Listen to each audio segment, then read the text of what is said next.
Hello.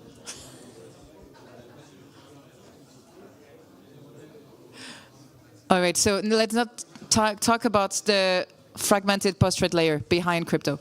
So for that, I have the pleasure to welcome Abhishek Jain from DORA, who is head of international ETF trading, Benjamin Santos-Stephan, CEO at Clear Token. That's you, please. Please, guys.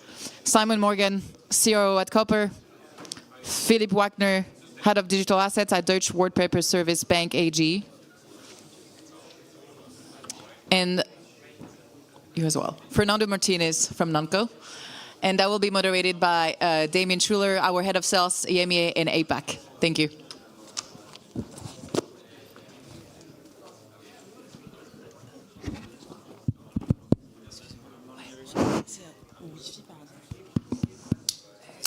Hear me?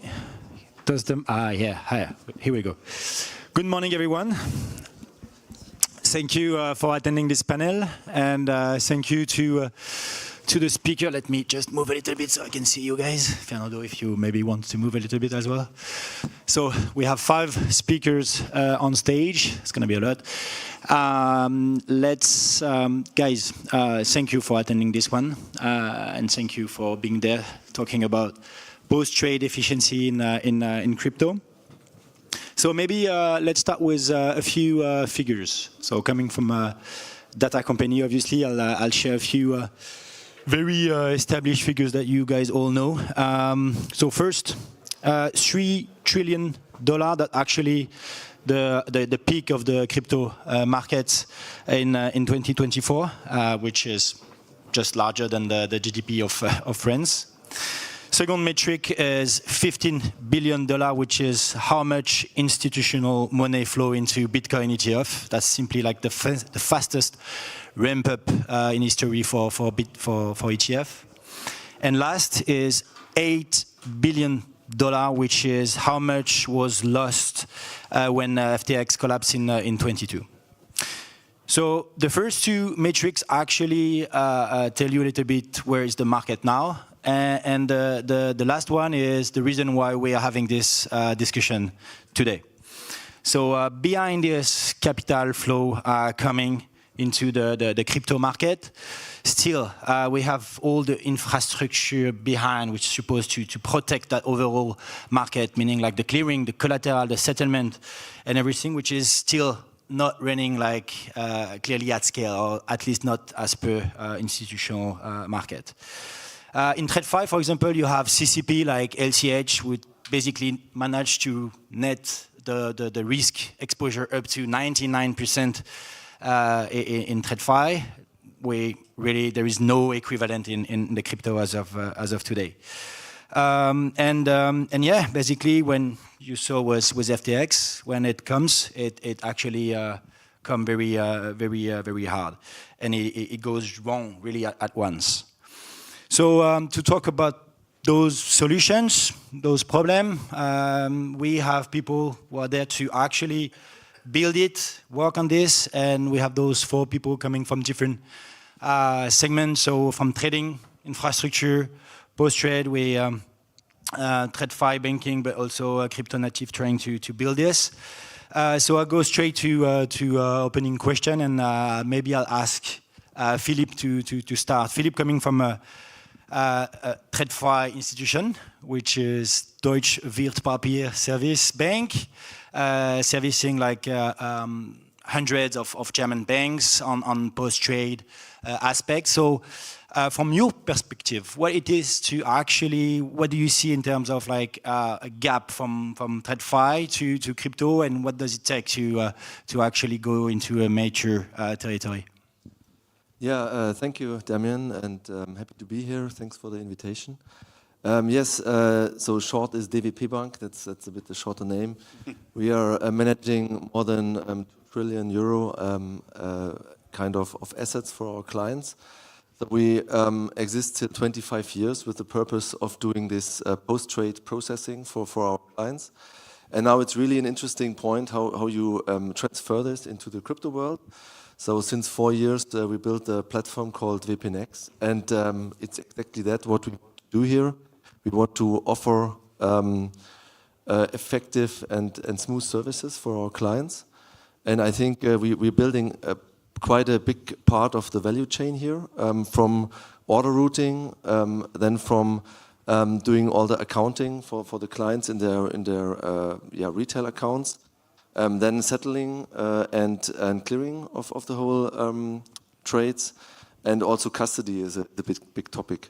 And I think there are three major parts which change. So the first is trading is 24/7. So the cycles are different in the crypto space.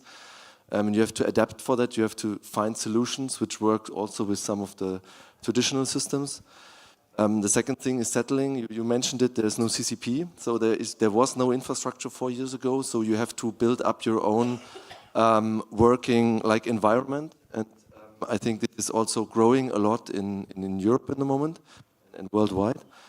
And the third part is custody. The rules are different for custody. You can do it yourself. You can build also the software for it if you want. You can buy software. You can have your own license. You can have a sub-custody set up. So custody is also quite different. And with them coming some challenges. So you have to rethink your processes from the traditional world, from the TradFi. But what's very important, you have also benefits you can use and new opportunities. And I think this is important, that you have to take the experience to use them also in the new markets. For example, netting. Yeah, we're doing netting, and we have also kind of settlement cycles because it's just a lot more efficient than settling every transaction, for sure. But you have to use the benefits which are coming from digital assets and especially crypto. Thank you, Philippe. So then maybe to Simon. Copper obviously is trying to address those gaps. So curious to hear from you, how do you address those gaps and what they are? Yeah, look, I can't believe we're still talking about it, but FTX was such a defining moment and proved the frailties that were inherent in crypto market structure, mainly sort of credit risk versus centralized exchanges. So we actually, it was already in place. We had something called Clearloop, which was the first and still remains the largest off-exchange settlement network, as it's called in crypto world, where effectively it addresses exactly that risk. So as it implies, clients can keep their assets off the exchange in custody and still have the ability to trade across 10, 11 different centralized exchanges that are on the network.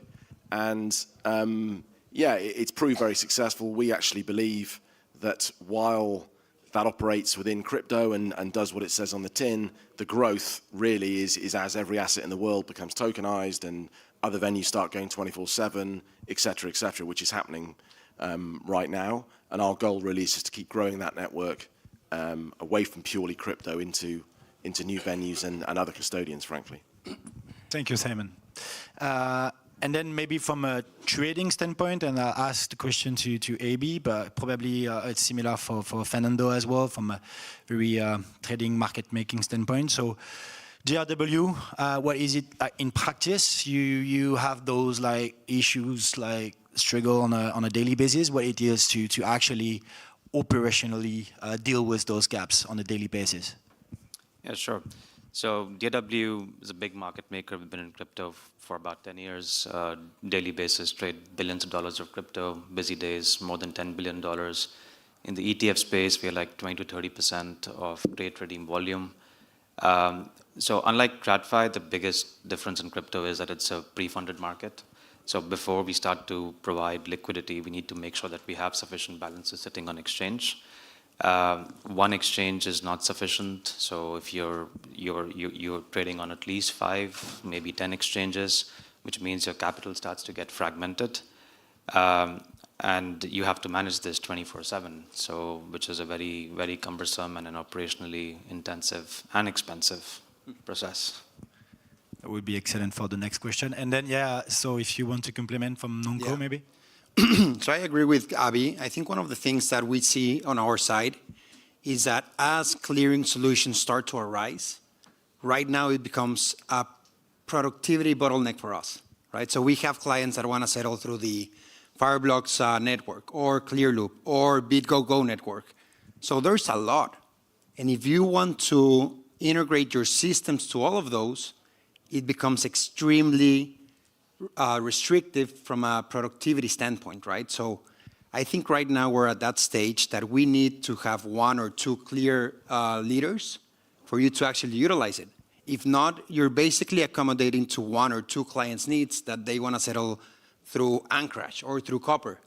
But we don't see a lot of people wanting to settle through the same network. That is, for us, a constraint right now. Excellent.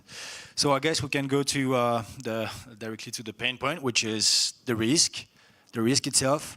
And I'll give the mic back to you, AB and Fernando, to understand how you actually manage that. You warehouse this risk on a daily basis. So because it's still there, how do you price it? How do you manage this kind of risk into the way you operate and serve your clients?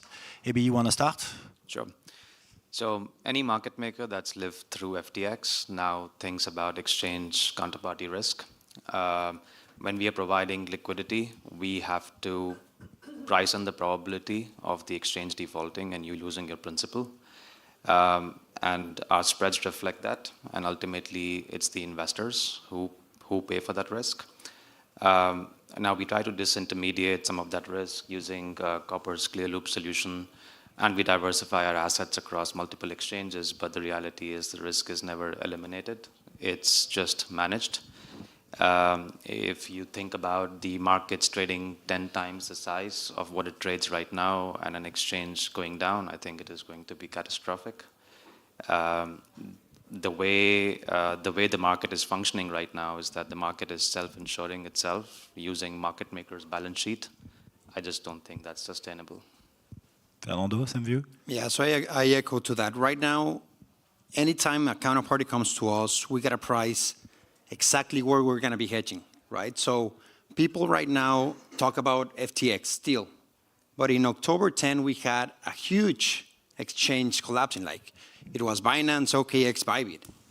And there was no way that you could get out of that from a counterparty risk standpoint. You can mitigate it, you can lower it, right? But if you had assets there and the collateral wasn't USDC or USDT, you were doomed, right? So I do believe that that is still a problem, but at the same time, that creates an opportunity. If you're able to manage the risk accordingly, there's bigger spreads that people are willing to pay still. Look, I would agree with both of you. What I would say, and 1010 is a prime example, I mean, that was the busiest, it's always in the middle of the night. That's just the way these things roll.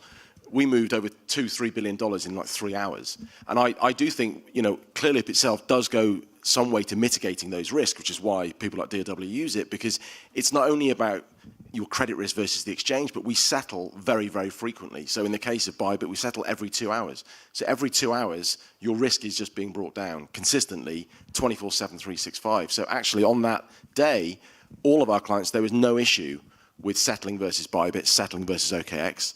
Of course, our dear friends Binance are not on Clearloop, which is a major issue. If they were, then I think it would be not a complete solution, but it would be going some way to doing that. And I think that ability to settle very, very quickly is really important. Thank you, Simon. So you answer my next question. That's excellent. Thank you. But maybe one for you still is, can you explain how you differentiate from doing a prime brokerage? So we understand you disintermediate that risk with the exchange, but how do you differentiate? I think it's very important for you to... Yeah, we are not a prime broker at any stage. And to be honest, I'd go even more controversial and say I don't really consider us a custodian anymore. I mean, we do offer custody. Clearloop is a network market infrastructure business. That's what it is. We service prime brokers. Prime brokers use Clearloop to mitigate their risk when they're trading on exchanges. And actually, a new product that we're going to be launching very soon, prime brokers will actually be funding our clients' Clearloop accounts so they can get the benefit of both worlds. But really, Copper should be seen as an infrastructure technology business, nothing more than that. And that's what we're trying to grow, is growing this network, adding more custodians along the bottom so clients have choice where they custody their asset, because we're very honest, no one's going to custody with Copper when JP Morgan and Citigroup and State Street are around. They're just not, and why would they? But we have the technology to connect those custodians to trading venues and make those frequent settlements, bringing down risk all of the time. True. Benjamin, so in the end, the market always pay. What's your view on how the market should actually evolve now to, Clear Token obviously bring solution natively, and happy if you can close on this question. Yeah, so look, I think Fernando and Abby have teed it up quite well. So just a little bit about Clear Token. We've been around best part of 3.5 years, I think, incorporated the first company. So the idea is 4.5 years old at this point, and that was to build a clearinghouse regulated for digital assets. I think 4.5 years ago, everyone told me we didn't need one. I know it's nice to sit on a panel where everyone says the one thing that we can't do is sort out our settlement amongst custodians, and we can't manage the risk between counterparties, and everybody's paying for it.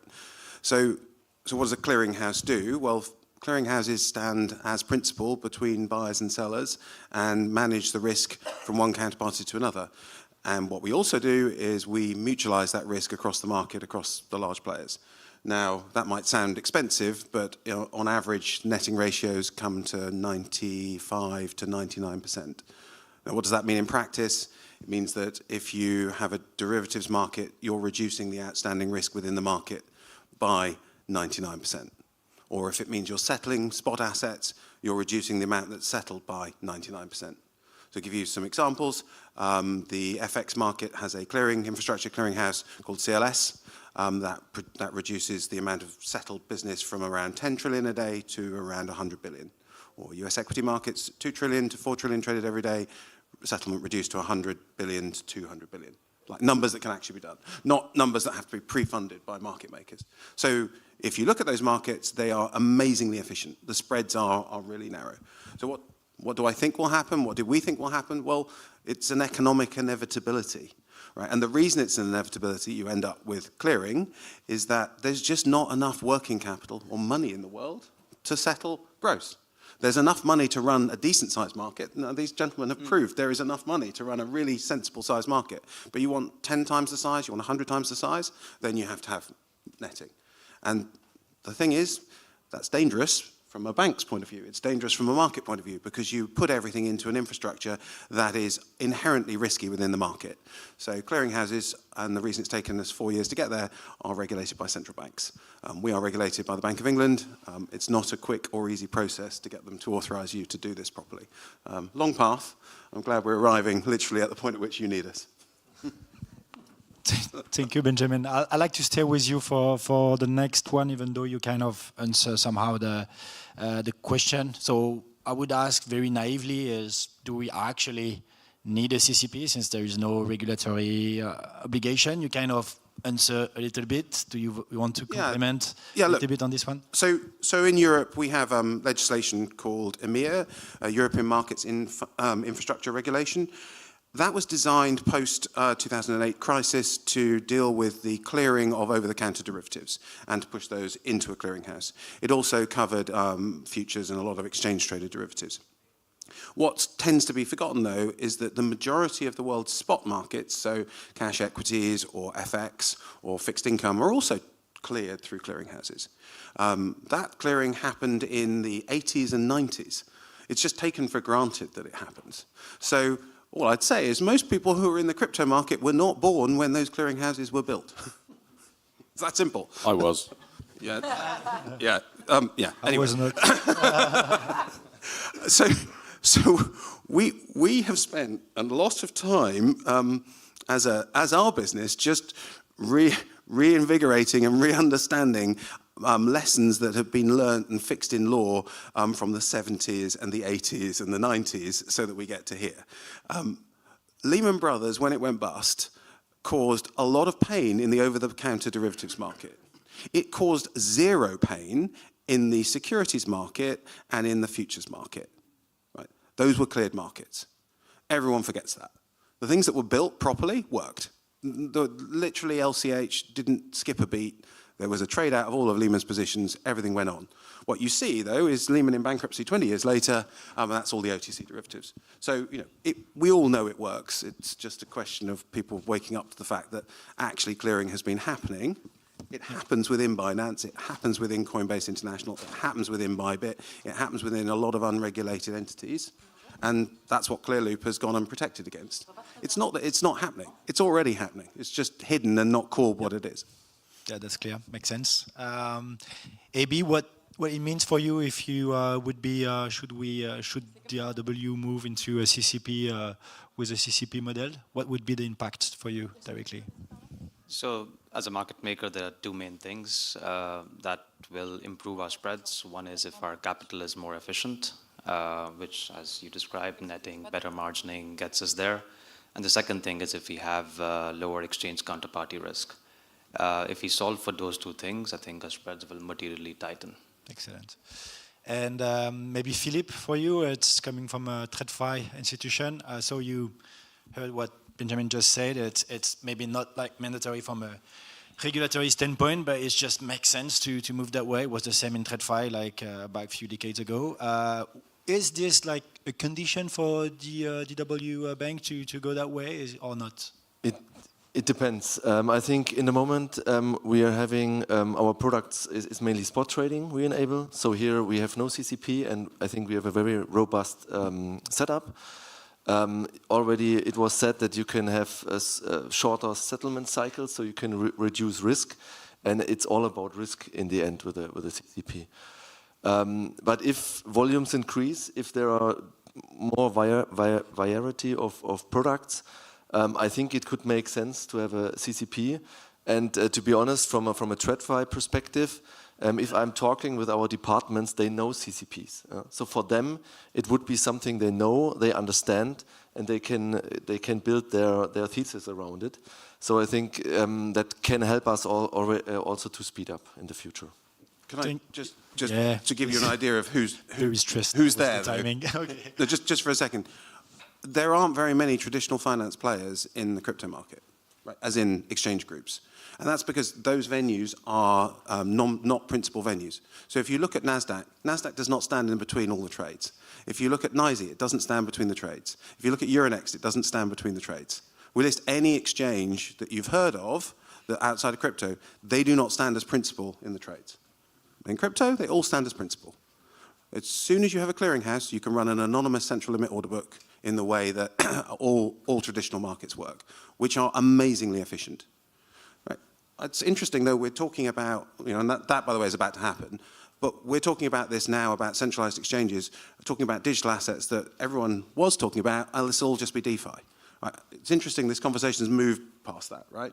We're talking about the challenges of moving billions of dollars a day, billions of dollars a minute through markets, which don't really work even with gross settlement, right? Even with real-time gross settlement, there's just not enough cash to do that. So the counterpart of this is maybe moving on to the other aspect, which is collateral, obviously.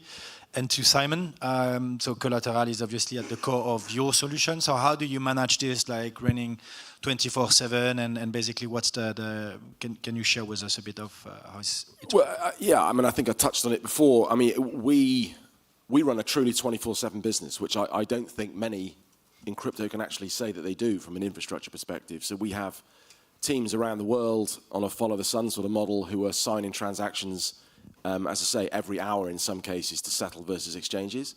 And that is all designed constantly to bring down risk. Now, ultimately, can we do better? I think we can, and we are working very closely with the Canton ecosystem, actually, to put a version of Clearloop on Canton. Obviously, the privacy benefits are there for all to see, but really, it's trying to make Copper and Clearloop much more of a Web3 business than a Web2 business, which, if we're honest, is what we really are today. We use an AWS database like everybody else does, and it makes me laugh when AWS goes down, crypto doesn't really operate, even though it should.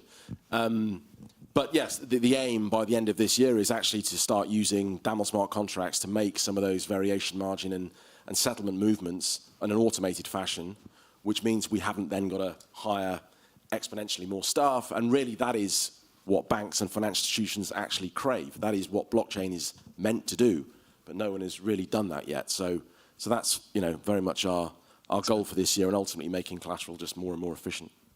Okay, and I'm curious to hear from AB, like from DRW, like type of workaround you have in place to actually cover those. So exchanges offer something called as portfolio margin. where you can park high-quality assets like Bitcoin ETH, and you can use it as collateral to open derivatives positions. But the problem is that these assets are ultimately volatile, and you're still exposed to the exchange risk. The other workaround we have is that if we have BTC on hand, we can convert the BTC to ETF, and then access the TradFi repo channels to raise dollars against that position. But in reality, these facilities are very, very limited and significantly more expensive than the going market rates. Yeah, crypto collateral is obviously very volatile. Philippe, what is it for like TradFi banks to manage such volatile asset as collateral? Yeah, I think that in the moment for us, it's not an option to have collateral in native crypto assets. Today, that's all cash or bonds or something. Yeah. It will mature. It's kind of also the risk management which has to adapt to accept that. I see the possibility that assets like Bitcoin, if they're big enough, if they're stable enough, that's a possibility. But in the moment, from the treasury, this is mainly not a focus. So I'm curious to hear from Fernando, because you are clearly at the intersection between like stablecoin and TradFi. So in terms of rail, can you share what's actually working, what's not working? Yeah. So first, on the collateral piece, we as a firm, we can only take dollar stablecoins, BTC or ETH. Everything else, it's too risky for us. Then on the settlement layer, I think that all of the solutions that are existing today, even though they are a little bit tedious at this stage, they do represent a way for us to lower the counterparty risk, and we see a lot of asset managers that are pushing us that way. So that's fine. But if you go into the stable coin arena, people want to settle within 5 minutes, 2 minutes, right? So what we built today, it's an FX on-chain protocol, which we use internally, that allows us to settle utilizing smart contracts. Because there's no way that you can actually settle across 10 different markets, 5 different FX currencies, in an automated, reconciled fashion, right? So I do believe, and I do agree with Simon, that the path forward, at least for stable coins, which require speed, we'll be utilizing smart contracts. Now, for everything that's not a stable coin, I'd love to listen from Simon or Benjamin. How do you guys deal with all the protocols out there and what the demand is, right? So one of the things that we see is, let's say that Abby wants to settle in Canton, but you don't support it, right? That starts to be very fragmented, right? So there's too many blockchains out there for some of these solutions to keep up, which puts us in an issue. Look, I agree. I mean, the majority of assets that is similar. You know, all our clients use Bitcoin, ETH, and stables really to collateralize positions. Solana a little bit, and we add them on demand based on client demand. So Canton Coin might be something we could add, but really we are always at the mercy of the exchanges. They have to agree based on certain metrics. They will obviously haircut different assets in a different way. But yeah, increasingly, obviously in current market conditions, stablecoins are the most popular collateral asset out there, which makes a lot of sense. And we're lucky that, you know, a lot of these are now rewarding stablecoins. We have a very strong partnership with Coinbase, so we can pay out USDC rewards at a very high rate, which, you know, really helps our clients when they're collateralizing those positions. So, yeah. Do you want to complement? We have a slightly different job, if you like. So we talked about the clearinghouse, but we also run the clearing in the settlement layer sense. We're going through the process to become a central securities depository as well. Now, another central word, but this is about registration as something that can hold and register assets. I think it's quite instructive to look at what the DTCC is doing, and actually what we're doing is very similar, and that is allowing us to bring literally any asset on the planet onto any blockchain. Now, you know, what does that mean in practice? It means you will be able to have US Treasuries or European government bonds on Canton, on Ethereum, on Arc, on Ripple. It doesn't matter. To your point there, Fernando, how do you manage it? Well, cross-chain smart contracts are kind of difficult, right? So as an FMI, so financial market infrastructure regulated by Bank of England, hopefully the market will trust that our ledger is sufficient to net settle on a continuous basis all of those assets. What you would see though, Fernando, and what Abby would see is his holding or your holdings on the blockchain you choose. So from our perspective, we have a ledger. From your perspective, you have a position. And that would allow Fernando to settle with Abby. Fernando's on Ripple, Abby's on ARC, right? No problem, we can make that happen. Where the smart contracts come in is those assets can be controlled on chain, right? And that's absolutely fine. We're not in any way suggesting that won't happen, but that's not our job in many ways. Our job is to provide all of the assets and to provide the back end that means that one thing moves to the next person cross-chain. You guys, you're the ones innovating, you're the ones setting out the timing, that's not our job. We'll just make sure things settle every few seconds.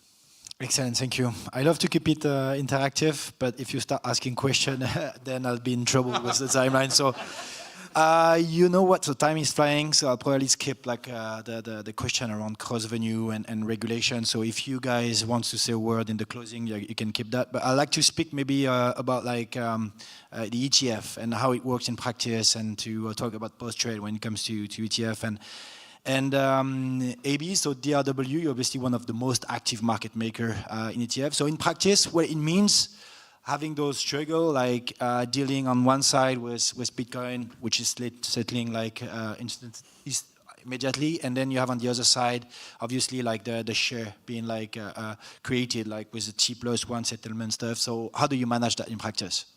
Sure.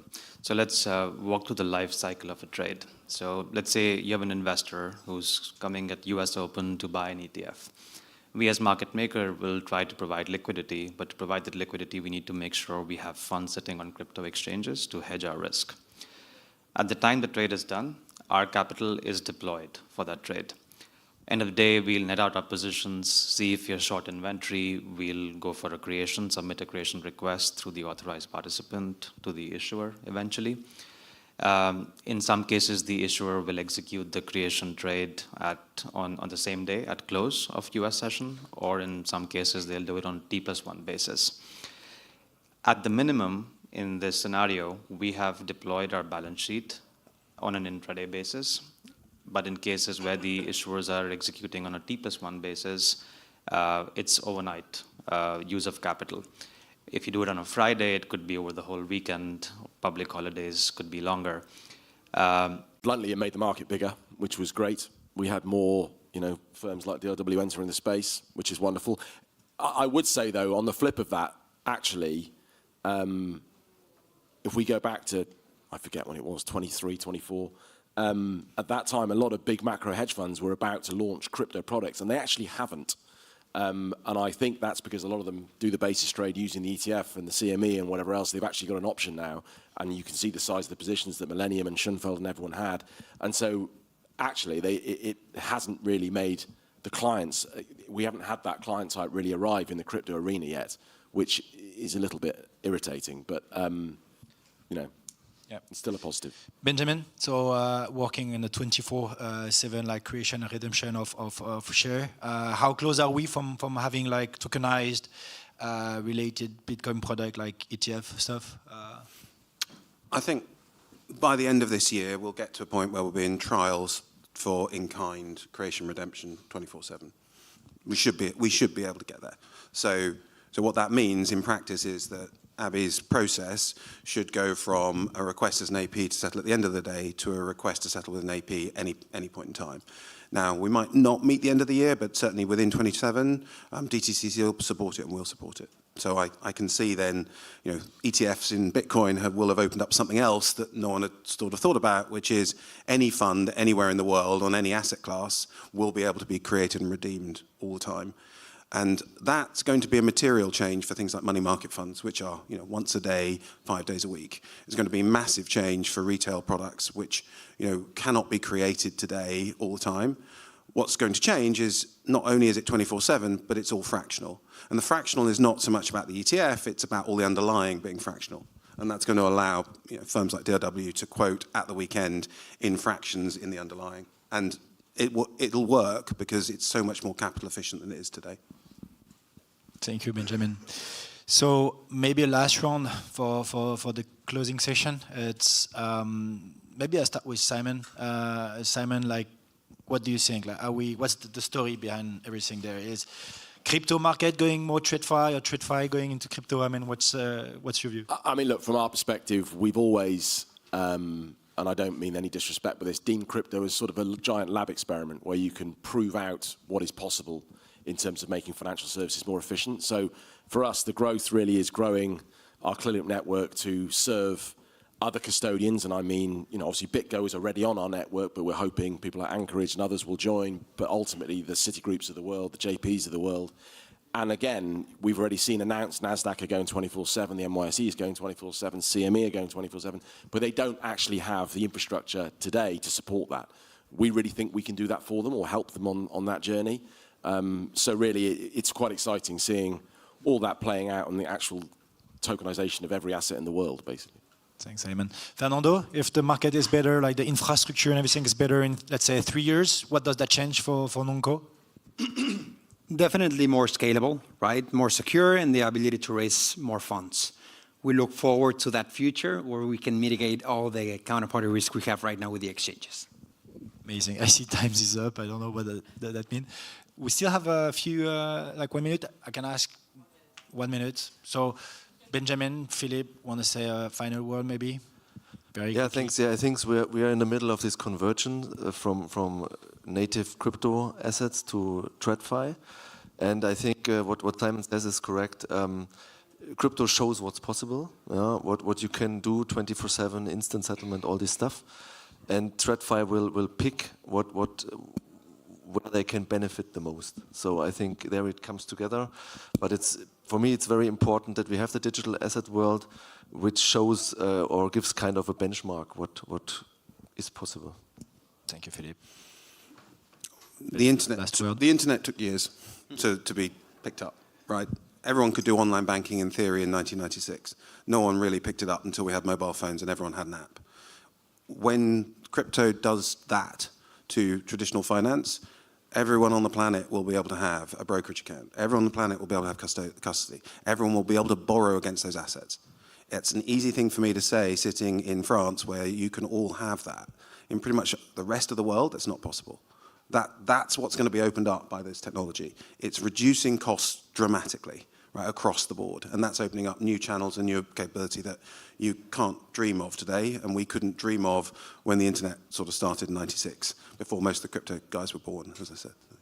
Amazing. Thank you, gentlemen. I believe we have 5 minutes for Q&A, not even, because it was 35, no? Okay, well, thank you very much, and sorry, guys, for Q&A. Thank you so much. Thank you.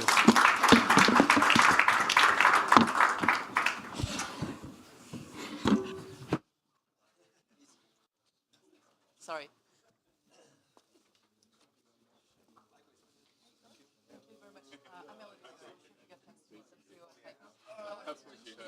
Introduce you to Casper, who is over there, and if we wanted to talk to you. Okay, yeah. Let me see.